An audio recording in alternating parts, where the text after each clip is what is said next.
the biggest misconception is that we all speak like 5 or 6 different languages. I think people always ask me first, how many languages do you speak? How do how do you teach these kids? And they all speak different languages. So I think that's the first thing. And then too, I think people just kind of assume that you're from somewhere else. They're like, well, where are you from? You couldn't possibly be, American and teach children who aren't, how people is want that to possible? know what language we teach in the classroom. Exactly. I teach English in the classroom. Yeah. Right.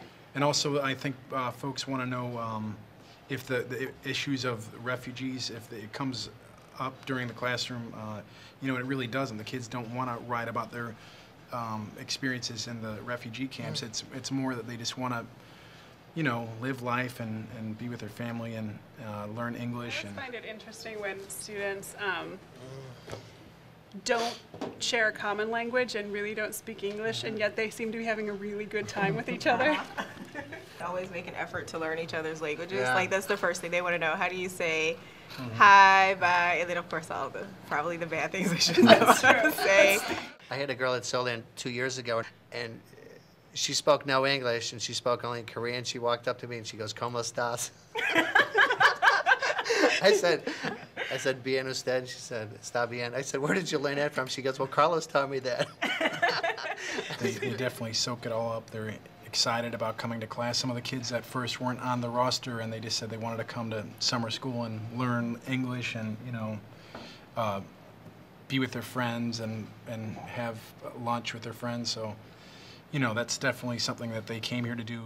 But a lot of it is just, you have to use a lot of visuals, you have to be very animated, you have to just teach them in a variety of different ways, you have to bring in music and, pictures. And I find it helps if you make a real ass of yourself day to day, Yeah. and then the kids are happy to attempt to make asses of themselves in front of everyone else. The silent period these kids go through, some kids don't. There was a girl that didn't speak for 3 years. And then she started talking. It's like, wow, then you couldn't shut her up. But it's like, some of these kids just they just don't speak. And you think, what am I doing wrong? And you feel bad as a teacher. You feel bad because this kid's not speaking. Well, sometimes it's just normal. Yeah.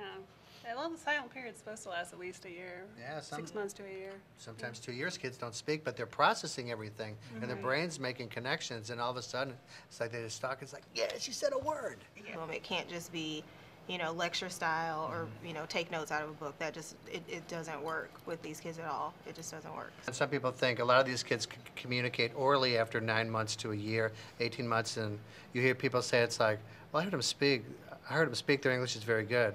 I said, well, they can communicate in English, but they probably can't write in English. They can't comprehend that much in English. Because we have teachers say, I don't see what's wrong with this kid. He's been here 2 years. Well, the research says that if you don't know a first language, you're looking at 7 to 10 years of English instruction before academic language.